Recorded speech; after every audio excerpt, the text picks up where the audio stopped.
Welcome back. This Wellness Wednesday, we're focusing on mental health and seniors because too often their needs and concerns can be overlooked by the rest of us. So we are so glad to have Mary Jo Horton back with us this Wellness Wednesday. Hey. Welcome back, Mary Jo. Thank you. So with your job over at Memorial Health, you're the manager of behavioral health. You wanted to talk about this because you said you're seeing this over at the health center, right? Absolutely. Yeah. And you know, particularly seniors are very reluctant. Usually it's their families pushing them to come and see and talk to somebody. Yeah. They have different language and their experience around it, and they have a lot of guilt and sometimes shame about having any sort of feelings that are impairing their functioning. Yeah, and one of your points is they may not acknowledge it at all. No, Yeah. they may not even talk about mental health in the same way. Sure. They're not going to use terms even like anxiety and depression. Yeah.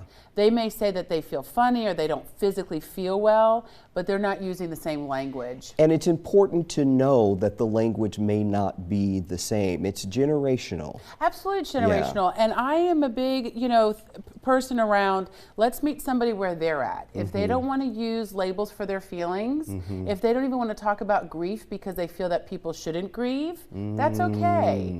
So we really want to lean into tell me what is not happening well in your life so we can start figuring out how to be helpful. There was something you told me, the value of work and functioning can be the priority for So them. a lot of times with seniors, what they'll tell me is they don't need their mental health to work on. They need to figure out how to function. They need to figure out how to maintain their life, how to keep up all their responsibilities.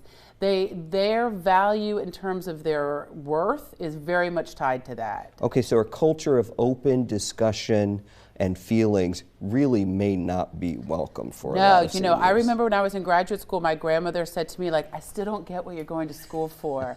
She said, people are going to pay to talk to them. You're getting a whole degree with that? You're not doing it. You're not making anything. And so, I think that she's not alone, right? That's our grandparents' generation. Sure. And so they don't have the language around that, and we really need to honor it. Okay, so let's talk about some ways that we can support our older loved ones and, like you said, meet them where they are with that. So we really want them to tell us what about their daily life is not going well. Yeah. Where are they struggling to get up in the morning? Are they struggling with their appetite, with sleep? Are they describing symptoms that we know to be anxiety and yet they don't have the language? We want to focus on what they are telling us. Okay, and we want to validate their experiences, lean into their priorities. Correct. What does that mean? Let's not try to educate them on today's language. That's not fair. Okay. We really want to honor that if they are telling us that all they want to be able to do is to continue up with their responsibilities, let's lean into that. That's their life. Yeah. We don't want to talk over that. Now is not the time to tell our grandparents what the proper language for emotions are. Because they'll shut down. People shut down to that. They'll feel invalidated. They're already probably feeling some guilt, and they're very nervous to share because the last thing they want to do as a caregiver is to tell you that they need help. Okay, all right. Focus on the little ways to aid their quality of life. Let's talk about food, let's talk about sleep, and let's talk about enjoying recreation. Oh. So if they're feeling lonely or maybe, COVID hit seniors hard. It did, yeah. And so can we schedule periodic times where we're all going to do something together? Or what do they still enjoy? Or how can we help them get back into engaging with their peers in a way they really enjoy? Okay, so I like that you use the word engaging because that really is the goal. So we're not talking down to them. We're not trying to change their language. Right. And in some cases, we're not even just talking it out. Right, It's tangible. Yes. Yeah. It's, hey, I know that you used to enjoy these things. You might not be able to do that. That might not be happening, but what can we do?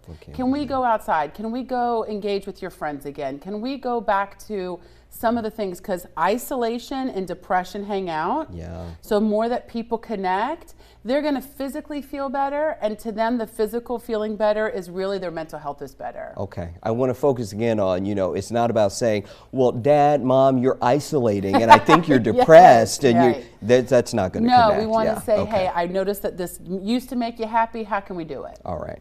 Great advice. Thank you. Thank you. Thank you for having us talk about that today. And remember, you can go to WSAV.com/Wellness Wednesday if you want to see this topic or any of the topics we talk about here every Wednesday. Tina? All right.